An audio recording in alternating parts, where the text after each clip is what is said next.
नमः शिवाय। दूत संवाद कथा। शिव महापुराण श्री रुद्र संहिता पंचम खंड 19वां अध्याय। व्यास जी बोले, हे सनत कुमार जी, जब देवऋषि नारद इस प्रकार दैत्यराज जलंधर को देवी पार्वती की सुंदरता और भगवान शिव के परम ऐश्वर्य और समृद्धि के बारे में बता आए, तब वहां क्या हुआ, दैत्यराज ने क्या किया। व्यास जी के ऐसे प्रश्न सुनकर सनत कुमार जी बोले, हे महामुनि, नारद जी के वहां से चले जाने पर असुर राज जलंधर ने अपने राहु नामक दूत को बुलाया और उसे भगवान शिव के निवास स्थान कैलाश पर्वत पर जाने की आज्ञा दी। जलंधर ने कहा, राहु, उस पर्वत पर एक योगी रहता है। उस जटाधारी योगी की पत्नी सर्वांग सुंदरी है। तुम्हें मेरे लिए उसकी पत्नी को लाना है। अपने स्वामी जलंधर की आज्ञा पाकर वह दूत भगवान शिव के स्थान कैलाश पर्वत पर गया। वहां नंदी ने उस राहु नामक दूत को अंदर जाने से रोका, परंतु वह सीधा अंदर चला गया। वहां कैलाशपति भगवान शिव के सामने उसने अपने स्वामी दैत्यराज जलंधर का संदेश शिवजी को सुना दिया। जैसे ही असुरराज जलंधर के दूत राहु ने यह संदेश त्रिलोकीनाथ भगवान शिव को सुनाया, उसी समय शिवजी के सामने की धरती फट गई और उसमें से एक बड़ा भयानक गर्जना करता हुआ पुरुष प्रकट हुआ। वह पुरुष अत्यंत बलशाली और वीर जान पड़ता था।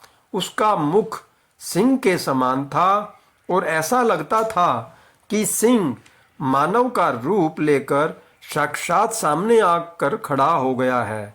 वह नरसिंह रूपी पुरुष तुरंत राहु को खाने के लिए झपटा। यह देखकर राहु अपने प्राणों की रक्षा करने के लिए दौड़ा, परंतु असफल रहा। उसने राहु को कसकर पकड़ लिया। जब राहु ने देखा कि अब बचने का कोई रास्ता नहीं बचा है, तब राहु भगवान शिव से यह प्रार्थना करने लगा कि वे उसके प्राणों की रक्षा करें। वह बोला, भगवान, मैं तो असुर राज जलंधर का दूत हूँ। मैंने तो सिर्फ वही कहा है जो मेरे स्वामी की आज्ञा थी। हे कृपा निधान, मेरी भूल के लिए मुझे क्षमा करें। राहु के वचन सुनकर करुणा निधान भगवान शिव ने नरसिंह रूपी पुरुष को आज्ञा दी कि वह राहु को छोड़ दे। अपने प्रभु की आज्ञा पाकर उसने राहु को छोड़ दिया। जब उसने राहु को छोड़ दिया, तब वह शिवजी से बोला कि भगवान, आपकी आज्ञा मानकर मैंने इस दुष्ट को छोड़ दिया है, परंतु हे प्रभु, मैं बहुत भूखा हूँ। अब मैं क्या करूँ? क्या खाकर अपनी भूख शांत करूँ? तब भगवान शिव ने उससे कहा कि अपने हाथ पैरों के मांस को खाकर अपनी भूख शांत करो। शिवजी की आज्ञा को शिरोधार्य कर उसने अपने हाथों और पैरों का मांस खा लिया। अब सिर्फ उसका सिर ही बचा था।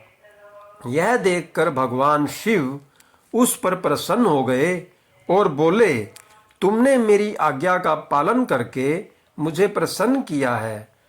तुम वाकई मेरे प्रिय हो। आज से तुम मेरे भक्तों द्वारा भी पूज्य होगे। जो भी मनुष्य मेरी पूजा करेगा, वह तुम्हारी भी आराधना अवश्य करेगा। जो तुम्हारी पूजा नहीं करेगा, उस भक्त पर मेरी कृपा दृष्टि नहीं होगी। उस दिन से वह कैलाश पर्वत पर भगवान शिव का प्रिय गण बनकर रहने लगा और संसार में सब कीर्ति मुख के नाम से प्रसिद्ध हुआ। ओम नमः शिवाय। हर हर महादेव।